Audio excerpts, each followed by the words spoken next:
quote Russell Westbrook with a push coming from within the Lakers organization to play Russ off the bench. That, according to our Adrian Wojnarowski. Vogel, however, resisted pulling the plug. The Westbrook deal has been a struggle, with the team falling below 500 despite beating Golden State thanks to a 56-point performance from LeBron James on Saturday. The Lakers are 28-35, sitting in 9th in the Western Conference with a 4-11 record in their last 15 games. Here's the Hall of Famer Magic Johnson with a strong take on the Russ trade.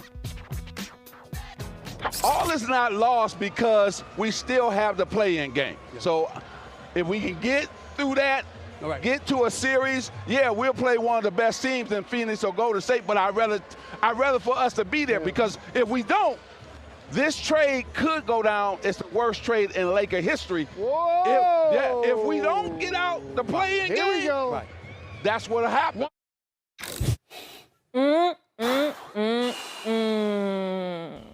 Strong words by Magic Johnson. Stephen A., obviously you're right there with him on the court.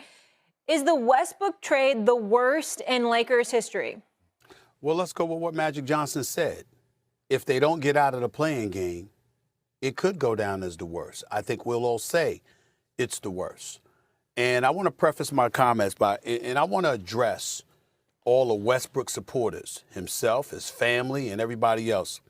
You know, the other day, a lot of noise was made about my point of, it's the first time I looked at Russell Westbrook and said he didn't deserve to be a Laker. That's exactly what the hell I meant. I'm not stuttering, but it wasn't because of how he has played. See, people, you know, that's the one thing I hate. I understand clickbait and the trolls and the media and all of that other stuff. I don't mind that. It's just when people don't give it its proper context and you misquote folks on purpose. See, that's why the athletes hate folks. When you don't contextualize things properly because you want clickbait. So Stephen A. said this, knowing that half the players only see the headlines and they ain't read the article, and all they see is the headline, and it's like you're a hater or whatever the case may be. No, Russell Westbrook is shooting 28% from three-point range. That's not why he shouldn't be a Laker. Russell Westbrook is having his worst season, averaging 18, 7, and 7 on 43% shooting from the field. That's why he shouldn't be a Laker. That's not why he shouldn't be a Laker. He's averaging 4 turnovers a game. That's not why he shouldn't be a Laker. These things happen. I was saying, you're not a Laker if you're going to sit up there with a straight face and tell the world you did not have any expectation when you became a Laker. That's all. Because what I'm saying is, when you put on the purple and gold, when you rep Laker Nation, KP, you played in the NBA, you followed the NBA, you're now reporting and commentating on the NBA. I ask you one simple question before I go on, KP, and put Kendrick Perkins up on the screen because I want to see him. Tell me one time in your life that you ever saw any Laker, that includes Dwight Howard, back when he was a Laker before. Tell me one time you've ever seen a Laker say, I came here with no expectations. Who's that person? Ever. It's never happened. Ever. I'll answer it for you. It's never happened. You can't find it because they're the most storied franchise in basketball annals, them and the Boston Celtics, because you understand what comes with wearing that uniform. If somebody, Kendrick Perkins retired from basketball years ago, Molly. He's working with us now. You want me to tell you one time where you might have to restrain Kendrick Perkins from putting his hands on somebody? Let a Boston Celtics say, we don't have expectation. I promise you they're going to have a problem with Big Perk. Big Perk going to see them. Everybody's going to see it because you understand. If there's two franchises in the sport of basketball, you can never, ever utter those words. It is the Lakers and it is the Boston Celtics. And so when we look at Russell Westbrook and we piggyback off of what Magic Johnson said, who completely co-signed what I said, what did he talk about? He said Russell Westbrook can't be blaming the media, can't be blaming everybody. You got to own accountability and accept the fact You're just not playing that well. Now, sure, Frank Vogel might have something to do with that. The coaching staff might be confusing you a bit, asking you to do one thing one day, another thing another day, according to Russell Westbrook. I don't know that to be true, but that's what he said. Let's give him the benefit of the doubt. Let's support him on that, because Russell Westbrook ain't known to be a liar. Nobody's important enough for him to lie to them, okay? We get all of that. So let's give him the benefit of the doubt. But there is no circumstance that Russell Westbrook can conjure up in his mind or in his heart that doesn't have some level of culpability for himself. And if that is the reality, then you can't say, I came here with LeBron James as my teammate, with Anthony Davis as my teammate, and I had no expectations. That is what makes this. That is what would make this. That and not winning and getting bounced out in a playing game. That is what would make this the worst trade in Laker history, because you will have acquired someone who did not embrace and accept the responsibility that comes with being a star on the Los Angeles Lakers. You know what? Here's the only thing that I slightly disagree with you and the great Magic Johnson on, Stephen A. Okay. Is the Lakers traded for a top 75 greatest player of all time in Russell Westbrook.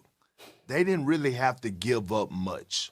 So I would say that it wouldn't be the worst trade in Laker history. I would say it would be the worst failure in Laker history. Hell, I'm willing to say that it would be the worst failure in NBA history if they don't make the playoffs or if they get bounced in the first round. But look, you made a lot of points. I was watching y'all on the count. Yeah, in the playing game. I was watching y'all on the countdown the other day. Leave me up here with you, Stephen A. Yeah. And by the way, did you see the black suit, the Matrix, the Men in Black look I was rocking? I did. Did you see that? I did. Hey, you was dripping so hard it had a water puddle down there. Listen, here's the thing. Right. Here's the thing I want to say. I watched you, Magic, Greeny, Will Bourne, and Jay Rose, and y'all was sitting up there and y'all was discussing the games and all that, doing y'all thing. And then I watched LeBron James come from the layup line and dab all y'all up and show y'all love. And I bring this point up to say to a lot of young guys, and older guys, including Russell Westbrook, LeBron James came and dabbed you up. Me and you done had plenty of arguments on here about the GOAT situation, and you done brought up facts about LeBron and things to that nature. But LeBron James understands it's nothing personal. This is what he signed up for. We're talking about the game of basketball. And here's the thing that I have that bothers me so much about Russ right now. We're talking about basketball. And you know how I feel about Mama Westbrook. You know how I feel about OG Westbrook. You know how I feel about Nina and them lovely kids, and even his brother Ray. We're not talking about life. And so when Russ goes on there and I'm watching the interview because I didn't get a chance to come on here and address it with you, and the reporter asked him and said, the journalist asked him and said, well, what did you envision? I didn't envision nothing. And I sat back and said, Russ, are you serious right now?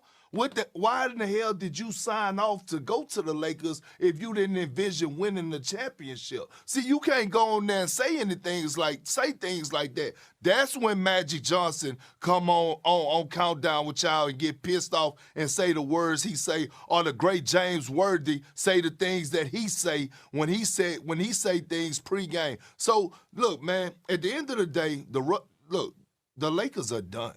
Okay, whether they make it out of the play-in and get in the first round, the Lakers are done, Stephen A. They're done. They just don't have the personnel to compete with those top teams in the Western Conference, even if they get out of the play-in. Okay, if they get out of the play-in, could they win the first round? I sincerely doubt it, but my God, the way LeBron James looked Saturday night was something spectacular, and anything's possible. Let me say this about Russell Westbrook, and I'm going to close this out. I happen to know that Russell Westbrook had issues with people challenging his character. I want to state for the record, his character is not to be challenged. He's a family man. He don't get in any trouble. He don't engage in any nonsense. He gives back to the community. He cares about people a lot of people don't give a damn about. And he's very philanthropic and charitable with his time, his money, his energy, the whole bit. He's a good brother. Yeah. And his family. His father came to me to give me a hug. It was great to see his dad, when, the other night at the Clippers game or what have you. I've loved his father for years, and his mama is wonderful, and I know his wife is great too, and we know all of that about Russ. Here's where the problem lies. Saturday night, the countdown crew that you talked about, we were told afterwards, I don't know if it's true or not, we were told afterwards, Russell Westbrook wasn't even warming up half the time. He was busy staring at us because he was ticked off, okay, because of some of the headlines between Magic and myself, whatever. Again, I don't know if it's true, but that's what they said. Here's the part that he gets upset about if you look at what I've said about him. Last year, you in Washington, press conference. I don't care about championships. I see plenty of champions who are less happier than me in life. You come to this season, just a few months ago, weeks ago rather, they talked about, do you take this home with you? Psst, please, I don't take that home with me. I'm good. Y'all take that bleep home with y'all. Blah, blah, blah, blah, blah. Then the other day you said, I have no expectations. Russell Westbrook's effort on the court, he never, ever cheats us. He gives us all he has. But what he doesn't understand is that you forget that when he's struggling and he says stuff like that, because then he gives you the impression he getting paid, so he don't care. Now, I know he don't feel that way. You know he don't feel that way. You know he's a better man and a better professional than that. But others don't know that. And when you say that, but you representing the Washington Wizards, you got a shot of getting away with that. When you representing the Los Angeles Lakers, and you've got Magic Johnson talking about you, and James Worthy doing post-game on you, and oh, by the way, it's the same, you a teammate with LeBron and Anthony Davis, and oh, by the way, it's the same uniform that Kobe Bryant wore, God rest his soul, and that same Kobe Bryant looked at you one time and said, you next. That's how lofty the expectations were for you. You cannot utter those words. You can't do that wearing a Lakers uniform because no one's going to remember everything else. You're going to be the guy that we go to Springfield and celebrate when you go into the Hall of Fame and they're going to give you your props for a speech. But nobody's going to remember you at any other time because they're going to remember what you said about championships not being a priority, and they're going to remember what you said about not taking it home with you, and they're going to remember what you said about not having expectations. I'm not saying it, Molly and Perk, to get on them. I'm saying him to help them. In case you don't know, in case you're wondering what the narrative is going to be, I'm giving you a heads up. Bro, you've got to change that, because once it changes for the worse, it ain't no coming back. And he's on the verge of it changing in a fashion he thinks he's ready for, but he ain't. Because ain't nobody going to be ready for that kind of shrapnel coming in their direction. Because he's bringing it on himself. It ain't the media, Molly. It ain't us. His quotes are killing him.